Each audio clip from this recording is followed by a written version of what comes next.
আলহামদুলিল্লাহ আলহামদুলিল্লাহি রাব্বিল আলামিন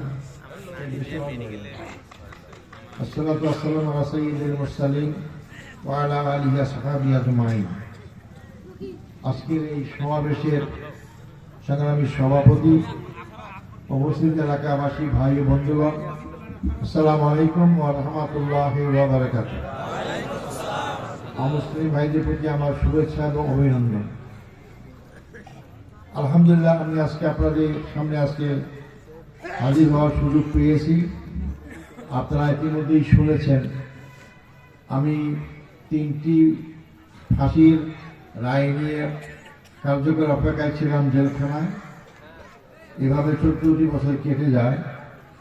আমার ফাঁসি যে কোনো মুহূর্তে কার্যকর করা হবে, কিন্তু সেই মুহূর্তে 2024 সালের 5ই আগস্ট দেশের যে বিরাট পরিবর্তন হয়ে গেল, কেউ কেউ বলেছেন দ্বিতীয় স্বাধীনতা বা মহাবিপ্লব, তার মধ্য দিয়ে আমার মুক্তির পথ সুগম হয়।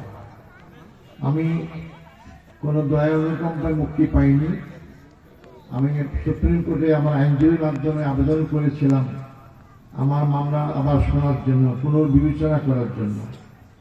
তারা রাজি হয়েছিলেন এবং সুপ্রিম কোর্টের 7 জন বিচারপতি প্রায় 8 মাস ধরে আমার উকিলদের বক্তব্য শুনেছেন, জেরা করেছেন। এরপরে তারা সবাই একমত হয়ে আমাকে মুক্তির নির্দেশ দেয় এবং তারা দুটি কথা বলে, একেবারে মিসক্যারেজ অফ জাস্টিস, অর্থাৎ বাংলা এটা ভুল রায়, অশুদ্ধ রায়, শুদ্ধ রায় না। আর এটা হচ্ছে কি জুডিশিয়াল কিলিং, অর্থাৎ বিচারের নামে হত্যাকাণ্ড। এটা কোনো বিচার হয়নি, অন্যায়ভাবে ফাঁসির কাছে ঝুলানোর ব্যবস্থা করা হয়েছিল। এখনো পূর্ণাঙ্গ রায় আসলে আমরা বুঝতে পারবেন। আমার আগের যারা বড় নেতা ছিলেন তাদেরকেও 5 জনকে ফাঁসি দিয়ে হত্যা করা হয় সরাসরি, আর 6 জনকে কারাগারে বিনা চিকিৎসায় মেরে ফেলা হয়। এর মধ্যে হয়তো আপনারা সবচেয়ে বেশি চেনেন মাওলানা দেলোয়ার হোসেন সাঈদী সাহেব, যিনি বাংলাদেশের মধ্যেই শুধু পরিচিত ছিলেন না, বিশ্বের মুসলিম দেশগুলো ছাড়াও অমুসলিম দেশেও যারা বাংলাদেশি লোকেরা বসবাস করতেন তাদের মধ্যে অনেক পরিচিত ছিলেন, যাকে কোরআনের পাখি বলা হয়।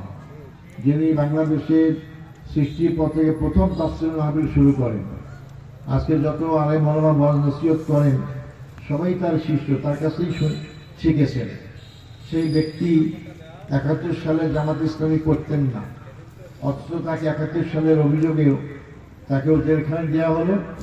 ফাঁসি যেতে গিয়ে বিরাট আন্দোলন শুরু হলো, তখন সুপ্রিম কোর্টে তাকে আমৃত্যু কারা জীবন দেওয়া হলো। আমৃত্যু বলতে সে ছাড়া পাবে না, জেলখানাই মরতে হবে।